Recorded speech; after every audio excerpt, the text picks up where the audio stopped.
بسم الله الرحمن الرحيم.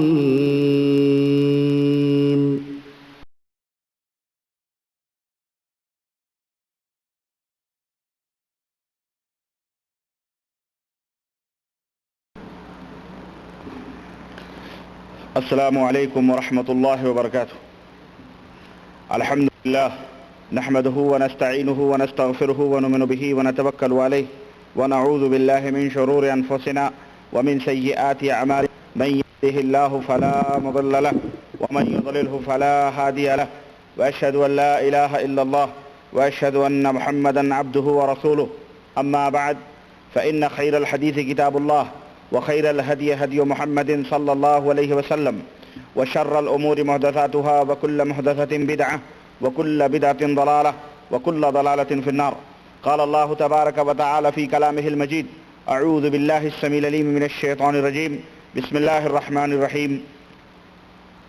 يا أيها الذين آمنوا اتقوا الله حق تقاته ولا تموتن إلا وأنتم مسلمون، واعتصموا بحبل الله جميعا ولا تفرقوا. اللهم صل على محمد وعلى آل محمد كما صليت على إبراهيم وعلى آل إبراهيم إنك حميد مجيد. اللهم بارك على محمد وعلى آل محمد كما باركت على إبراهيم وعلى آل إبراهيم إنك حميد مجيد.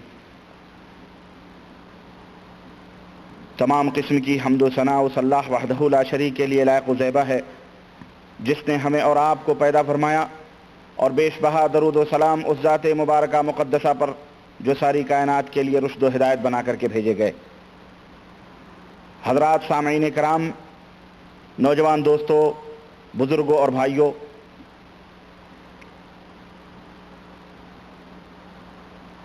آج کی مجلس جو برپا کی گئی ہے، جیسا کہ آپ حضرات کو پتہ ہے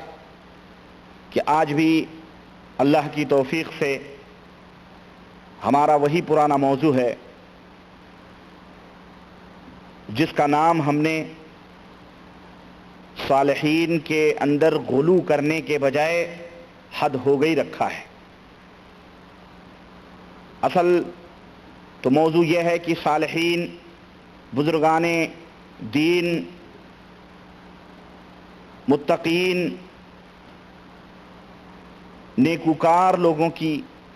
شان میں جو غلو ہمارے ہاں لوگ کرتے ہیں، اصل موضوع وہ ہے کہ یہ چیز اسلام میں کہاں تک جائز ہے، درست ہے یا نہیں، قرآن و سنت میں اس کی کیا حقیقت ہے. لیکن ہم نے بجائے غلو فی الصالحین کے، ہم نے اس کا موضوع حد ہو گئی رکھا ہے. دوستو، وقت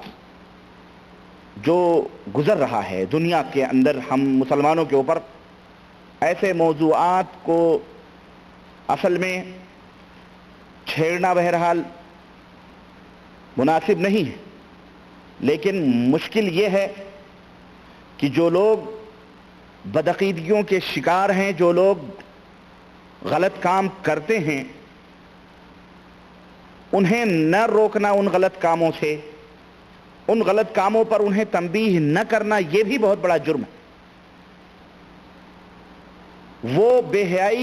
حیا بن کر کے غلط کام کر رہے ہیں اور بدعقیدگیوں کے شکار ہیں، تو ہماری تو یہ ذمہ داری ہے کہ ہم ان بدعقیدگیوں سے انہیں روکیں اور امت کے ریوڑ کو، امت کے افراد کو بکھرنے سے،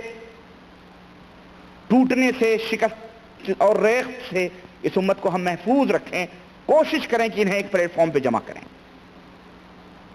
میرے عزیز، آج اس امت کے درمیان اتحاد کی بہت سخت ضرورت ہے،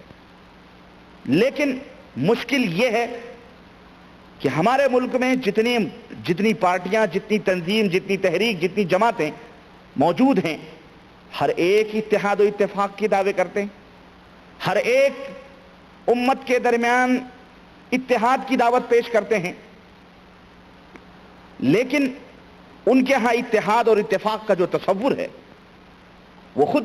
انہوں نے اپنے ارد گرد ایک دائرے بنائے ہوئے ہیں. ان کے ہاں تصور یہ ہے کہ اے لوگو، اپنے اپنے دائروں کو چھوڑ کر ہمارے دائرے میں آ جاؤ. اگر مسئلہ یہ ہو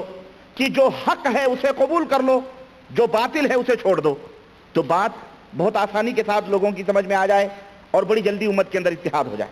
لیکن مسئلہ یہاں حق و باطل کے سمجھنے کا نہیں، بلکہ مسئلہ یہاں یہ آتا ہے کہ ہم جیسے تیسے بھی ہیں، اتحاد اسی شکل میں کر سکتے ہیں جب آپ اپنی جماعت اپنی پارٹی کو چھوڑ کر ہماری جماعت ہماری پارٹی میں ضم ہو جائیں۔ یہاں بات آگر کے مشکل میں پڑ جاتی ہے۔ کسی زمانے میں ہمارے ہندوستان کے اندر آپ کو پتا ہوگا کہ گاندھی جی نے ایک نعرہ لگایا تھا کہ ہمارے دیش میں ہر قسم کے پھول ہیں، ہر قسم کی کلیاں ہیں، گلاب بھی ہیں، چمپا بھی ہیں، چمیلی بھی ہیں، پھلا پھول بھی ہیں، ہر قسم کے پھول ہیں۔ ہمارا دیش ایک گلدستے کی طرح ہے جس میں رنگ برنگے پھول کھلے ہیں۔ اس میں ہندو بھی ہیں، سکھ بھی ہیں، عیسائی بھی ہیں، پادری بھی ہیں، اس میں پارسی بھی ہیں، اس میں بدھ مت بھی ہیں، اس میں جین بھی ہیں، سارے ہیں، اور ہمارا دیش ایک گلدستہ ہے اور ہم مل جل کر کے ایک دیش کے باسی۔ آج یہی تصور لوگوں نے اسلام کے اندر بھی رکھا ہوا ہے، بالکل یہی تصور کہ اسلام بھی نعوذ باللہ اسی گلدستے کی طرح ہے جس کے اندر قسم قسم کے پھول کھلے ہوں،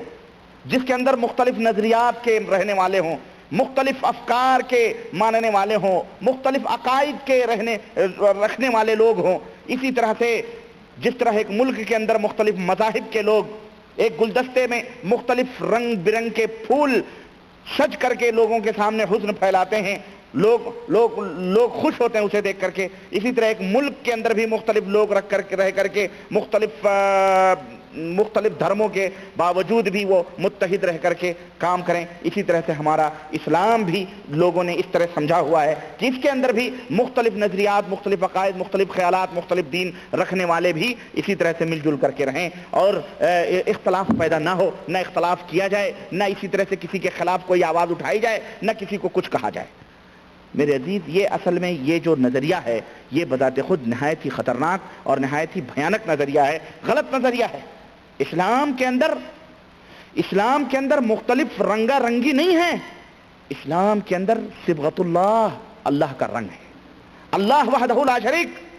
ہمیں یہ نہیں کہتا ہے کہ اے لوگو تم فلاں کے رنگ میں رنگ جاؤ، فلاں کے رنگ میں رنگ جاؤ، فلاں کے رنگ میں رنگ جاؤ، بلکہ اسلام نے ہم سے یہ مطالبہ کیا ہے، اللہ وحدہ لا شریک نے ہم سے یہ مطالبہ کیا ہے کہ اے لوگو اللہ کے رنگ میں رنگ جاؤ، اور اللہ کے رنگ میں رنگ جاؤ اور اللہ کے دین کے اوپر قائم ہو جاؤ۔ فَإِنْ آمَنُوا بِمِثْلِ مَا آمَنْتُمْ بِهِ فَقَدِ اهْتَدَوْا، اور اے نبی کے صحابہ اگر لوگ اس طرح ایمان لے آئیں جس طرح تم اپنے نبی کے اوپر ایمان لائے ہو، فَقَدِ اهْتَدَوْا، تو وہ ہدایت یافتہ ہو گئے۔ اور نبی صلی اللہ علیہ وسلم کے جو صحابہ تھے وہ مختلف رنگوں میں نہ تھے، ان کا ایک ہی رنگ تھا، مدینے والے کا رنگ۔ محمد الرسول اللہ صلی اللہ علیہ وسلم نے جو رنگ دیا تھا وہی رنگ ان کے اوپر چڑھا ہوا تھا۔ لیکن یہ آج کل کے دور میں بہت سارے ایسے سیکولر دماغ کے مولانا مولوی لوگ ہیں بیچارے، اللہ انہیں ہدایت عطا فرمائے، جو یہ کہتے ہیں کہ امت کے اندر شہر وردی بھی چلے گا، امت کے اندر نقش بندی بھی چلے گا، امت کے اندر قلب علی بھی چلے گا، امت کے اندر یعنی جو ہے علوی بھی چلے گا، امت کے اندر رفائی بھی چلے گا، تیجانی بھی چلے گا، شاذلی بھی چلے گا، سب حنفی بھی چلے گا، شافعی بھی چلے گا، مالکی بھی چلے گا، بہائی بھی چلے گا، سب چلیں گے، سب امت کے لوگ، امت کے اندر سب چلے گا، جیسا بھی ہے لوگ جیسے بھی کر رہے ہیں ان کو کرنے دو، اور بس بحیثیت مسلمان ایک پلیٹ فارم پہ جمع ہو جاؤ، بات ختم۔ یہ نظریہ یہ اتحاد کی دعوت نہیں ہے، بلکہ میں سمجھتا ہوں کسی ایک مفاد کو حاصل کرنے کے لیے اس طرح سے امت کو جمع کرنا ہے۔ لیکن اس میں کیا امت کا بھلا ہے؟ کیا امت اس میں خیر پا سکتی ہے؟ کیا امت اس میں اللہ کو راضی کر سکتی ہے؟ کیا لوگ جو اس طرح کے نعرے لگا کر ایک پلیٹ فارم پہ لوگوں کو جمع کرنے کی کوشش کرتے ہیں وہ کامیاب ہو سکتے ہیں؟ میرے دوست، ہرگز نہیں کامیاب ہو سکتے۔ یاد رکھو، اتحاد کتاب اللہ اور سنت رسول اللہ صلی اللہ علیہ وسلم کی بنیاد پر قائم ہو سکتا ہے، اس کے علاوہ اتحاد کسی اور نظریے یا کسی اور بنائے ہوئے لوگوں کے جو دھرم یا بنائے ہوئے افکار اور خیالات ہیں ان کے اوپر ہرگز اتحاد امت کے اندر نہیں ہو سکتا ہے۔ میرے عزیز، آج جب ہم یہ بات کہتے ہیں کہ لوگوں قرآن و سنت کے اوپر متحد ہو جاؤ، دنیا کے اندر صرف یہ دو چیزیں ہیں، ایک ذات اللہ وحدہ لا شریک کی ہے اور ایک ذات حضرت محمد الرسول اللہ صلی اللہ علیہ وسلم کی ہے، جو لوگ ان کے اوپر متفق ہیں وہ مسلمان ہیں، اور جو لوگ ان کے اوپر متفق نہیں ہیں وہ مسلمان نہیں ہیں، بھلے اپنی زبان سے کلمہ لا الہ الا اللہ اور دعوے ایمان کے کرتے ہوں۔ لیکن آج جب یہ کہا جاتا ہے تو جتنے بھی مختلف پارٹیوں اور جماعتوں کے لوگ ہیں وہ ایک سر میں ہم کو گالیاں دینا شروع کرتے ہیں، اور ایک آواز میں لا مذہب بددین اور غیر مقلد اور وہابی اور اہل حدیث پتہ نہیں کیا کیا نام دے دے کر کے سب ایک پلیٹ فارم پہ ہو کر کے اور ہمارے خلاف کھڑے ہو جاتے ہیں۔ اللہ ایسے مولویوں کو اور ایسے عوام کو ہدایت عطا فرمائے۔ میرے عزیزو، میرے دوست، حقیقت یہ ہے کہ اتحاد بہت اچھی چیز ہے اور وقت کی بڑی اہم ضرورت ہے، اس لیے ہم سب کو تمام دائرے توڑ کر، تمام جماعتیں توڑ کر صرف قرآن و سنت کی بیس پر جمع ہو جانی چاہیے۔ ہمارا عقیدہ قرآن و سنت کے مطابق ہو، ہمارا عمل اللہ اور اس کے رسول کے فرمان کے مطابق ہو، ہمارا اخلاق، ہماری سوچ، ہمارے معاملات، ہمارا رہن سہن، ہمارا طرز زندگی، ہمارا طرز ملک، ہمارا نظام ملک سب کچھ قرآن و سنت کے مطابق ہو۔ یہی ہم چاہتے ہیں اور اسی کے لیے ہم کوشش کر رہے ہیں اور اسی کے لیے ہم جد و جہد کر رہے ہیں۔ اور امت کے درمیان جو نقائص، جو برائیاں، جو خرابیاں پیدا ہو چکی ہیں، ہم چاہتے ہیں کہ ان خرابیوں کو لوگوں کے سامنے کھول کھول کر کے بیان کیا جائے اور لوگوں کے سامنے اسے واضح کیا جائے تاکہ دنیا کے لوگ صحیح طور پر اصلی اور حقیقی دین کو سمجھ سکیں، اور اس ملاوٹ والی دنیا میں جہاں دین کے اندر بھی مختلف چیزوں کو ملا دیا گیا ہے، اس طرح سے حق واضح طور پر ان کے سامنے کھل کر کے آ جائے۔ اور میرے عزیز، ہم نے ہمارے ملک میں، جیسا کہ آپ کو پتہ ہے، ہندوستان ہو کہ پاکستان ہو کہ بنگلہ دیش ہو، ان ملکوں کے اندر بالخصوص ہمارے ہاں دو جماعتیں بڑی سر فہرست ہیں اور آپس میں کبڈیاں خوب کھیلتی ہیں، اللہ انہیں ہدایت عطا فرمائے۔ ایک محاذ تو بریلی شریف کا ہے، خان صاحب نے سنبھالا ہوا ہے، اور دوسرا محاذ ہے سہارنپور دیوبند کا، جسے قاسمیوں نے، ندویوں نے اور ان لوگوں نے پورے سنبھالا ہوا ہے۔ اور اس طرح سے جناب علی وہ ایک دوسرے کے اس میں کبڈیاں چل رہی ہیں۔ ایسی شکل میں ہماری پوزیشن صرف تیسری کی ہے، اور ہمیں یہ دونوں لامذہب اور بے دین قرار دے کر کے بالکل صدقے کا مال کہتے ہیں، تم زکوٰۃ کے مال ہو، ہم نے تم 2.5% ہم نے تم کو نکال دیا ہوا ہے، اور ہم میں ملنے کی کوشش مت کرو۔ ہم نے کہا تم دونوں مل جاؤ نا، پھر دونوں تم کبڈیاں کیوں کھیلتے ہو؟ ہم نے کہا بھائی میرے اپنی کتابیں اٹھاؤ، چاہے وہ بریلی شریف کے خان صاحب کے ماننے والے لوگ ہوں، چاہے وہ سہارنپور دیوبند کے علماء کرام ہوں۔ ہم نے بریلی شریف کے خان صاحب کی بھی کتابیں پڑھی، ہم نے دیوبند والوں کی کتابیں پڑھی، ملفوظات اعلیٰ حضرت ہو کہ فتاوی افریقیہ ہو کہ فتاوی رضویہ ہو کہ امام احمد رضا اور ان کے مخالفین ہوں، یا ان کی اپنی جو مختلف عقائد پہ مبنی کتابیں ہیں، ہم نے وہ بھی پڑھی، اور ہم نے فضائل اعمال بھی پڑھی، تبلیغی نصاب بھی پڑھی، ارواح ثلاثہ حکایات ارواح ثلاثہ بھی پڑھی، حکایات اولیاء بھی، اشرف علی صاحب تھانوی کی بڑی فتاوی رشیدیہ بھی پڑھی، تذکرۃ الرشید بھی پڑھی سوانے، اور اسی طرح اشرف السوانے خواجہ حسن کی بھی پڑھی، اسی طرح سے المفند المہند عقائد اہل سنت دیوبند بھی پڑھی، اور اسی طرح سے ہم نے امداد السالکین بھی پڑھی، مبشرات دیوبند بھی پڑھی، اور بہت ساری عقائد کے اوپر اور ان کے مذہب اور مسلک کے اوپر جو کتابیں لکھی گئی ہیں اور علماء نے لکھی ہم نے پڑھی۔ لیکن جب ہم پڑھتے ہیں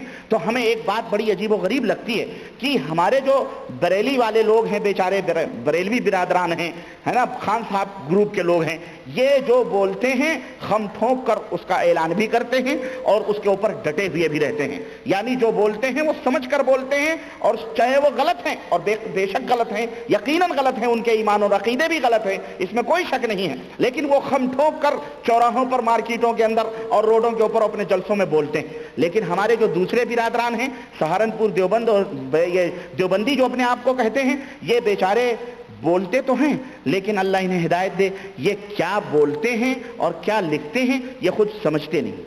یہ بولتے ہیں لیکن یہ سمجھتے نہیں ہیں کہ ہم نے ابھی کیا بولا ہے اور ہماری کتابوں کے اندر کیا لکھا ہوا ہے۔ عجیب و غریب مسئلہ ہے یہ۔ تو ایسی صورت میں آپ کہتے ہوں گے کہ یہ تو آپ بریلویوں کی سائیڈ لے رہے ہیں کہ جناب، جیسا کہ ہمارے ایک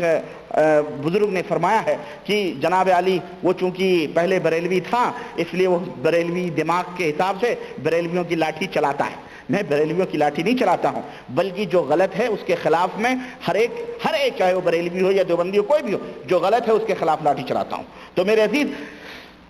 حوالے جہاں تک جو باتیں لکھی ہوئی ہیں، جو میں نے دیوبندیوں کی کتابوں میں پڑھی، جو میں نے بریلویوں کی کتابیں پڑھی، ہم نے ان دونوں میں کوئی فرق نہیں پایا سوائے اس کے کہ دیوبندی چھپ چھپا کر وہی کام کرتے ہیں اور بریلوی ڈنکے کی چوٹ پر وہی سب کام کرتے ہیں، بس یہی فرق ہے. یعنی صاف چھپتے بھی نہیں، سامنے آتے بھی نہیں، کیسا پردہ ہے کہ چلمن سے لگے بیٹھے ہیں، ایسا مسئلہ ہماری سمجھ میں آتا ہے. میں کہتا ہوں ناراض کیوں ہوتے ہو؟ آؤ اپنی کتابیں اٹھا کر کے دیکھو، یہ کتابیں ہمارے پاس موجود ہیں، یہ احمد رضا خان صاحب کی کتابیں موجود ہیں، یہ زکریا صاحب کی تاریخ مشائخ چشت ہمارے پاس موجود ہے، یہ اشرف علی صاحب تھانوی کی اعمال قرآنی ہمارے پاس موجود